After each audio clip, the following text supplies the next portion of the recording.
В душной квартире на 5-м этаже за старым круглым столом, который когда-то был их гордостью, Анна рассказала Сергею, что беременна. Его реакция была нерадостной. Мужчина спокойно, но с раздражением сообщил, что бесплоден. Эти слова ударили по ней не только как медицинский факт, но и как предательство, потому что за ними скрывалось 10 лет молчания и множество несказанных оправданий. То, что раньше казалось им общими планами на будущее, вдруг стало шататься на хлипких ножках.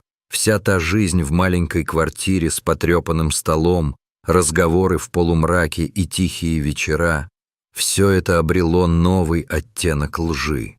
Анна увидела перед собой не только человека, с которым делила кровать и повседневность, но и чужака, хранящего секрет, который мог разрушить их совместный мир. Ее воспоминания вернулись к тому вечеру годичной давности. Тихий голос Сергея на балконе, обрывки слов, проникавшие сквозь закрытую дверь, и чувство, как будто что-то в доме перестало смыкаться. Тогда она услышала фразу «диагноз не могу», но предпочла поверить в случайность и оправдала мужа. Думала, что переживет вместе с ним. Но позже, воспользовавшись связями и обратившись к знакомым в медучреждении, Анна нашла его медицинскую карточку, где черным по белому была написана формулировка «бесплодие, вызванное осложнением после болезни в юности». Этот документ перевернул ее представление о прошлом. Таблетки, которые она покупала и принимала, вечные отговорки о неподходящем моменте — все это оказалось покрывалом над его молчанием. 10 лет жизни внезапно приобрели запах фальши, и каждый купленный блистер превратился в маленький памятник его сокрытию. Разговор за ужином перерос в ссору, но ссора была лишь внешним следствием давно накопившегося напряжения. Сергей отмахнулся. «Моя тетя родила в 47, все нормально», пытаясь свести конфликт к бытовой несостыковке, но его слова не могли утешить. Для Анны они звучали как отказ принимать ответственность.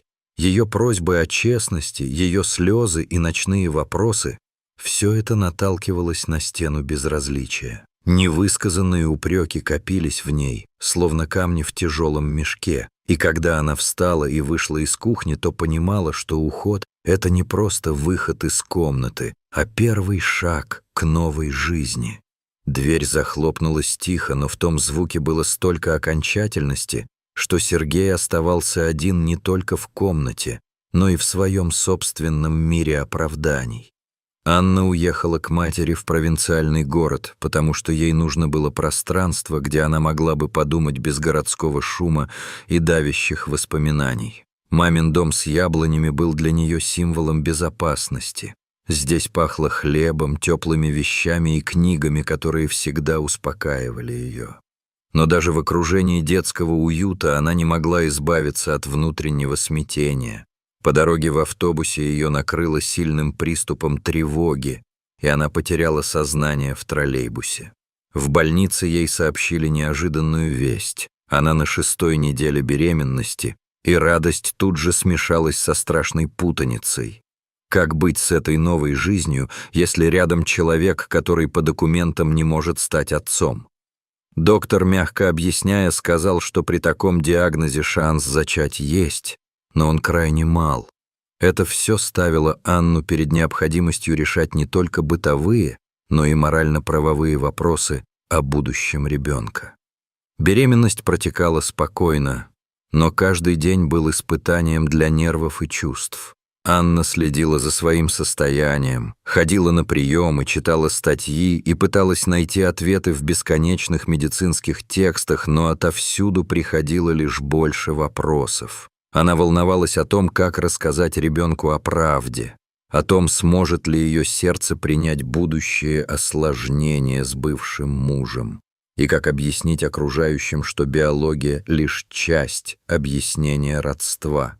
В родном доме у матери она собирала силы, училась готовить на одном дыхании и училась складывать мысли в порядок.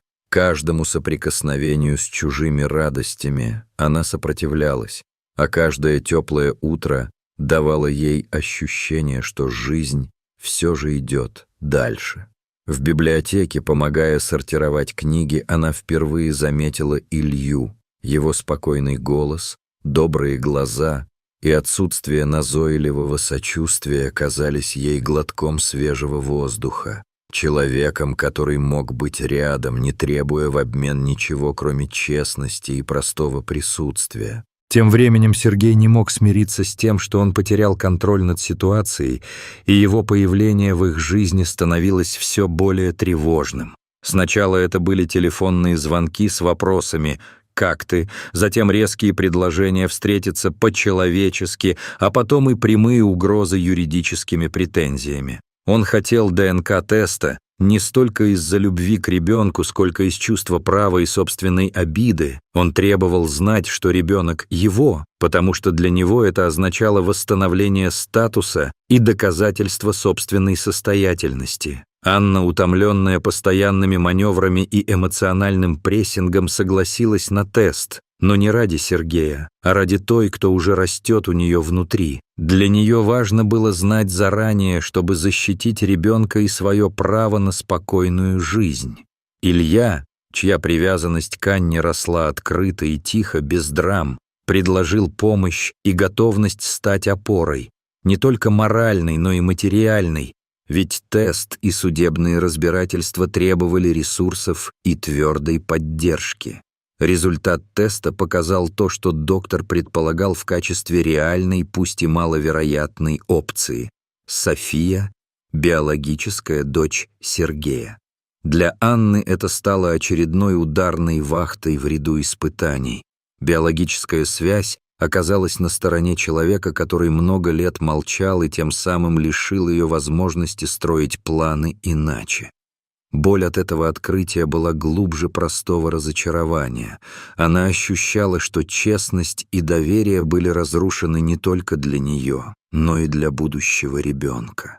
Судебное разбирательство превратилось в тяжелую арену, где каждый довод и каждое слово звучали как приговор.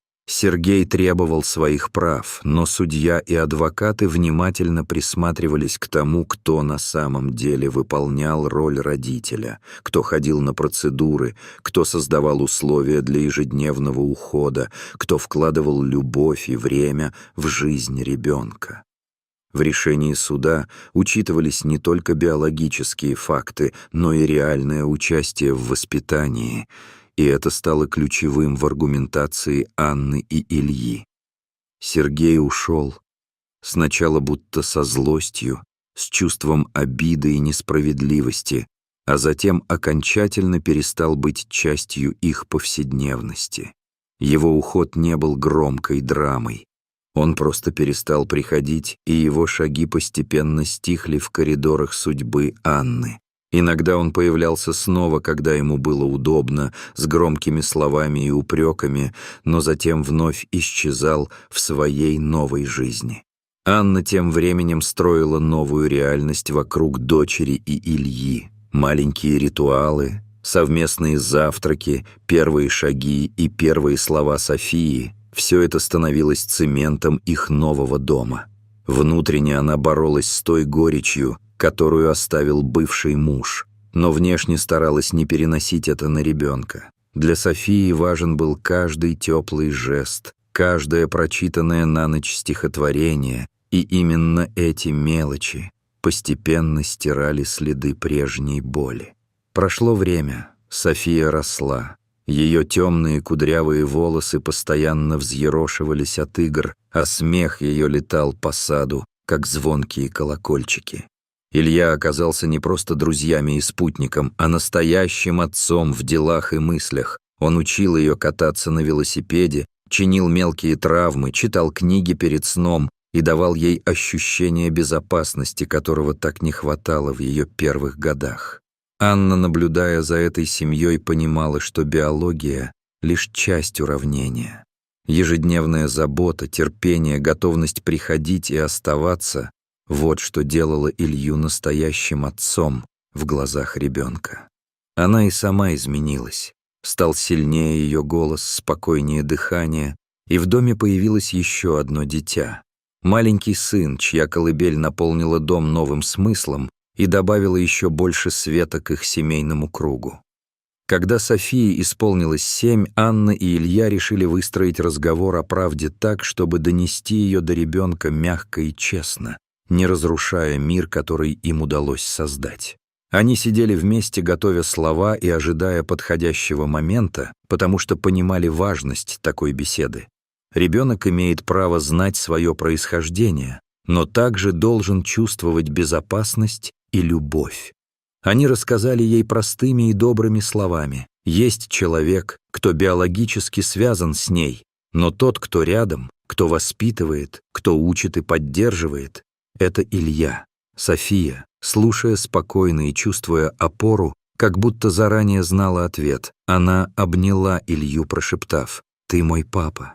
И в этом признании звучала не только детская привязанность, но и мудрость, которая приходит от чувства защищенности и любви. Этот момент стал для всех завершением старой главы и началом новой, где правда и забота нашли свое место. Сергей больше не возвращался в их жизнь со значимыми требованиями. Он женился, устроил свою личную историю и принял других детей в семью своей новой жены, как будто пытался заполнить пустые места в себе и идти дальше. Для Анны это было уже не доминирующим событием. Она наблюдала издалека, понимая, что прошлое осталось в прошлом, а настоящее — здесь, в доме, где пахло яблоками, свежими пирогами и детскими воспоминаниями. Она научилась отпускать гнев, потому что его хранилище мало помогало, а любовь, которую она давала и получала, стала ее новой опорой. Жизнь продолжалась, и в этой простоте, утренние рутины, игры в саду, совместные обеды, она нашла ту гармонию, которую искала годами. История Анны о предательстве и правде, о боли выбора и ответственности. Но главным оказалось другое — любовь побеждает формальные связи. Этот урок был выстрадан через бессонные ночи, через суды, через спор и слезы. Она пришла к выводу, что семья — это не только генетика, но и ежедневные поступки, готовность быть рядом и не уходить в сложные минуты. Семья создается заново, шаг за шагом, и для Анны это означало принять прошлое, дать место своей боли и затем строить жизнь заново, на прочном фундаменте взаимного уважения и любви. В доме, где яблони цвели год от года и где пироги пахли ванилью и корицей, она держала в руках то, что когда-то потеряла. Новый мир, в котором ее дети смеялись, а муж, теперь уже истинный отец, держал ее за руку. Так прошлое растаяло, оставив место для света, который теперь согревал их дом и дал им всем шанс на настоящее счастье.